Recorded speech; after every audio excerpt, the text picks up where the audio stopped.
4x² বিয়োগ 3x² বিয়োগ 2y যোগ 8xy বিয়োগ 3x² যোগ 2x বর্গ y যোগ 4। আমাদের এখানে শুধু যোগ করতে হবে। এখানে ব্র্যাকেটের কোনো কাজ নাই, তাই আমরা শুধু এক রাশির সাথে অন্যটি যোগ করছি। আমাদের কাজ একই রকম রাশিগুলোকে একত্রে করা। আমরা দেখছি যে এখানে 4x² আছে। এখন অপর রাশিতে কি অন্য কোনো x² আছে? দেখা যাচ্ছে যে 2xy² আছে। তাহলে আমরা এর নিচে 4x² লিখতে পারি, যা আমরা পরে যোগ করব। তারপর আছে কিছু একটা গুণ x²।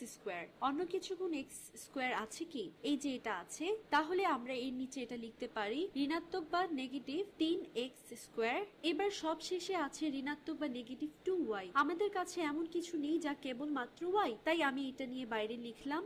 তাহলে আমরা শুধু প্রথম রাশির সব নিয়ে এই রাশির নিচে সাজিয়ে স্থাপিত করলাম। y এর অনুরূপ কিছু নেই, তাই এটা একা রয়েছে। এখন আমরা যোগ করতে পারি। আসলে রেখাটা আরো সোজা হবে। এবার আমরা এটা যোগ করতে পারি।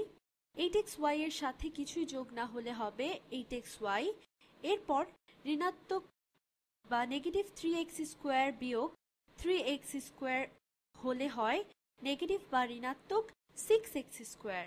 2x² যোগ 4x² যা হবে 6x² এরপর আছে ধনাত্মক 4 এবং ধনাত্মক y। আমাদের যোগ করা হলেও কাজ এখানেই শেষ নয়। সাধারণত বৃহত্তর শক্তির অজানা রাশি হতে ক্ষুদ্রতর শক্তির অজানা রাশির বা সম্মিলিত বৃহত্তর শক্তির অজানা রাশি হতে ক্ষুদ্রতর শক্তির অজানা রাশি সাজানো হয়। এখানে 6x² হলো সম্মিলিত বৃহত্তর শক্তির অজানা রাশি। তাহলে এটা প্রথমে লিখি। এরপরে এই পদ আর এই পদের মধ্যে ঝামেলা দেখা যাচ্ছে। আমি লিখলাম ধনাত্মক বা পজিটিভ 8xy ঋণাত্মক বা negative 6x² negative y positive 4। এইটাই ওই রাশির সাজানো রূপ।